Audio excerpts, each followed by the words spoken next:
বাংলাদেশের রাজনীতিতে এক নতুন সমীকরণ। দীর্ঘ সময় পর বদলে গেছে ক্ষমতার হিসাব, আর সেই হিসাবের কেন্দ্রে প্রভাবশালী প্রধান বিরোধী দল জামায়াতে ইসলামী। সংসদের প্রথম দিনেই ওয়াকআউট, রাষ্ট্রপতির ভাষণের প্রতিবাদে উত্তপ্ত বিরোধী বেঞ্চ। যেই সংসদ জুলাই শহীদদের রক্তের উপর দাঁড়িয়ে আছে, যারা ফ্যাসিস্ট সরকারের দূষর ছিল, যারা খুনের সহযোগী ছিল, তারা কেউ যেন এখানে কোনো বক্তব্য রাখতে না পারে। এই প্রেসিডেন্ট, যার বক্তব্য এই মহান সংসদে আমরা শুনতে পারি না।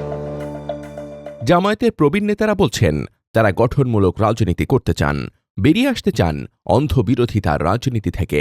20শে জুলাই না হতো তাহলে আমার মতো লোক ফাঁসির সেল থেকে এসে সংসদে স্থান পেতাম না। শুধু আমি না, যারা দেশ এবং দেশের বাইরে ছিলাম, যারা কারাগারে ছিলাম, তাই জুলাইকে অস্বীকার করে জাতীয় সংসদ এটা হতে পারে না।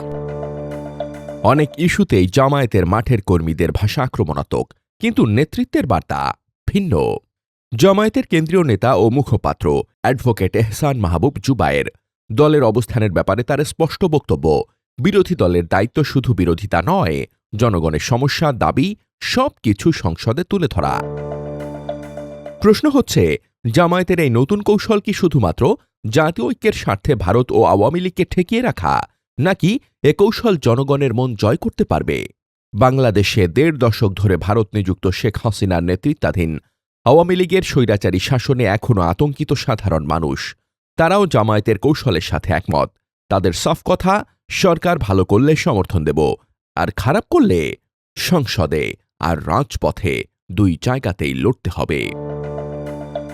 তবে জুলাই চেতনার ব্যাপারে কোনো আপোষ নয় বলে জোরালো গলায় বলছে আমজনতা। জুলাই সনদ মানে অধিকারের বাংলাদেশ। জুলাই সনদ নিয়ে খেলাধুলা আর হবে না। জুলাই চেতনার ব্যাপারে সংসদের ভেতরে কৌশল আর বাইরে আন্দোলন, একসাথে দুই ফ্রন্টে লড়াই করতে চায় জামায়াতে ইসলামী। জামায়াতের জন্য একদিকে বাস্তববাদী রাজনীতি, অন্যদিকে আদর্শিক অবস্থান। বাংলাদেশের গণতন্ত্রে তাদের এই নতুন ভূমিকা কি ভারসাম্য আনবে, নাকি তৈরি করবে নতুন সংঘাত?